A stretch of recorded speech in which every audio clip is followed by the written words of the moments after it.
तर मंडळी, आज आपण होम कुक्समध्ये अगदी चटपटीत आणि झटपट होणारी एकदम टेस्टी दही भेंडी कशी बनवायची हे बघणार आहोत। तर अत्यंत साधी सोपी रेसिपी आहे, त्यामुळे तुम्ही हा व्हिडिओ शेवटपर्यंत नक्की पहा। आणि तुम्हाला जर का माझा व्हिडिओ आवडला असेल तर मला कमेंट बॉक्समध्ये नक्की सांगा आणि अशा छान छान रेसिपींसाठी आपल्या होम कुक्स या यूट्यूब चॅनलला नक्की सबस्क्राईब करा। चला तर मग आता रेसिपीला सुरुवात करूया। नमस्कार, मी अर्चना तुम्हा सर्वांचं आपल्या होम कुक्स या यूट्यूब चॅनलमध्ये खूप खूप स्वागत करते।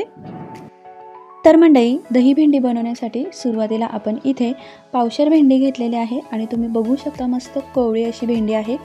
तर ही मी स्वच्छ धुवून पुसून एक 15 ते 20 मिनिट अशीच ठेवून दिली होती, त्यामुळे भेंडीवरती जे पाण्याचा अंश आहे तो पूर्णपणे निघून गेलेला आहे। आणि इथे तुम्ही बघू शकता एकदम मस्त मोकळी अशी भेंडी सुकलेली भेटलेली आहे। आता आपण ही छोट्या छोट्या पीसेसमध्ये कट करून घ्यायची आहे। तर त्यासाठी तुम्ही इथे बघू शकता की भेंडीचा सुरुवातीचा देठ आणि जो मागचा जो देठ आहे तो व्यवस्थित काढून घ्यायचा आहे।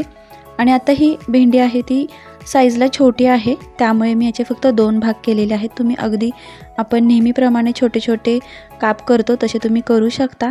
आणि असे मधून सुद्धा मी चीर दिलेली आहे, यामुळे भेंडी किडकी आहे की नाही हे कळेल।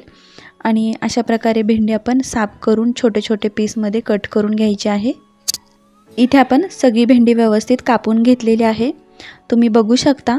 तर मंडळी, आपण जेव्हा भेंडी करतो तर बऱ्याच वेळा ती भेंडी अशी चिकट होते आणि ती बऱ्याच लोकांना खायला आवडत नाही। तरी त्यासाठी भेंडीला पाण्याचा हात लागायला नको, व्यवस्थित लक्ष देऊन आपण कोरड्या हाताने भेंडी करायची आहे। तर आता भेंडी कापून तर झाली, आता आपण याला फोडणीला द्यायची आहे। तर सुरुवातीला आपण इथे एक कढई गरम करायला ठेवलेली आहे। आता ही कढई व्यवस्थित गरम झाली की यामध्ये आपण फक्त 1 चमचा तेल घालून घ्यायचं आहे। आणि तेल गरम झालं की या कढईमध्ये आपण जी भेंडी कापून ठेवलेली आहे ती सगळी घालायची आहे। आणि साधारण आपल्याला 1-1.5 मिनिट व्यवस्थित ही परतून घ्यायची आहे। तर मंडळी, इथे तुम्ही बघू शकता की भेंडीला डाग येईपर्यंत आपण व्यवस्थित परतून घेतलेले आहे। तर जेव्हा आपण अशी भेंडी परततो तेव्हा भेंडीमधील जो पूर्ण चिकटपणा आहे तो सगळा निघून जातो। आणि जेव्हा आपण ग्रेव्हीमध्ये जरी भेंडी घातली तरी त्याला चिकटपणा येत नाही, ती जशीच्या तशी एकदम सुटसुटीत राहते। त्यामुळे सगळ्यात महत्त्वाचं म्हणजे कोणताही भेंडीचा पदार्थ करत असताना ही स्टेप आपण नक्की करायचीच की ज्यामुळे आपली भेंडी एकदम सुटसुटीत होईल। आता यानंतर आपण भेंडी बाजूला काढून घेऊया। आता याच कढईमध्ये तेल आपण घालायचं आहे। तर तुम्ही इथे बघू शकता मी 3 चमचा तेल घातलेलं आहे। आणि तेल आता व्यवस्थित तापल्यानंतर यामध्ये सुरुवातीला आपण घालणार आहे मोहरी, आणि मोहरी छान तडतडली की आपण घालणार आहे जिरं पण आपलं छान फुललेलं आहे। आता या फोडणीमध्ये आपण घालणार आहे कांदा। तर तुम्ही इथे बघू शकता की मी 2 मीडियम साईजचे एकदम बारीक बारीक चिरून कांदे घेतलेले आहेत। आणि आता हे कांदा आपण लालसर होईपर्यंत भाजून घ्यायचा आहे। आणि कांदा पटकन शिजावा म्हणून आपण नेहमीप्रमाणे चिमटभर असं मीठसुद्धा घातलेलं आहे। आता आपला कांदा आहे तो थोडासा लालसर रंग येईपर्यंत व्यवस्थित परतून घेऊया।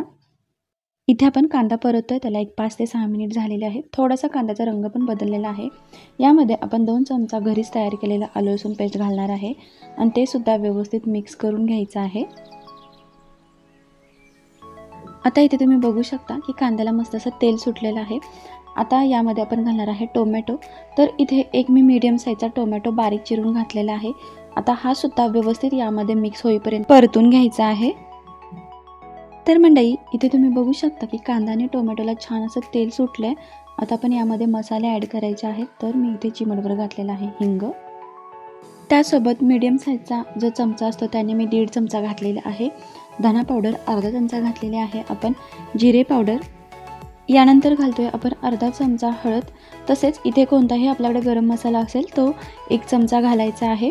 आणि छान व्यवस्थित परतून घेतल्यानंतर आपला घरी जो मसाला आपण तयार केलेला असतो तो आपण लाल तिखट यामध्ये मी 1.5 चमचा घातलेला आहे। याऐवजी तुम्ही लाल मिरची पावडरसुद्धा वापरू शकता।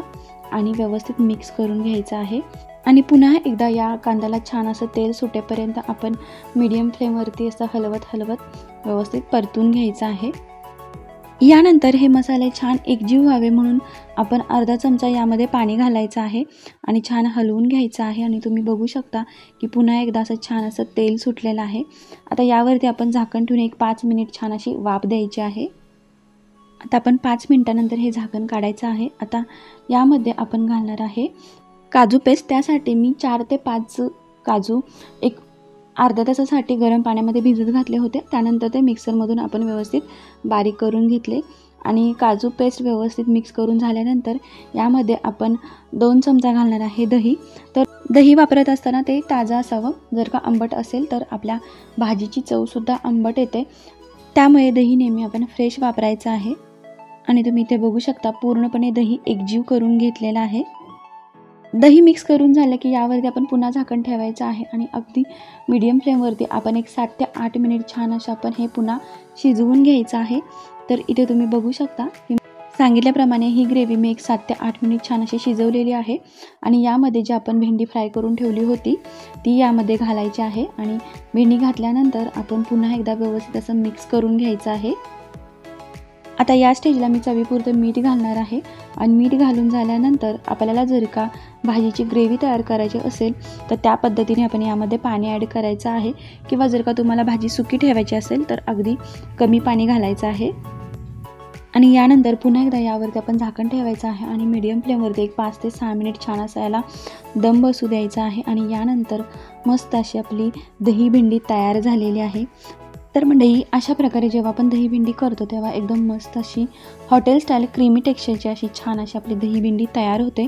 तर मंडळी कशी वाटली माझी रेसिपी मला कमेंट बॉक्समध्ये नक्की सांगा. आवडली तर तुम्ही नक्की ट्राय करा आणि अशाच नवनवीन रेसिपींसाठी आपल्या होम कुक्स या यूट्यूब चॅनलला नक्की सबस्क्राईब करा.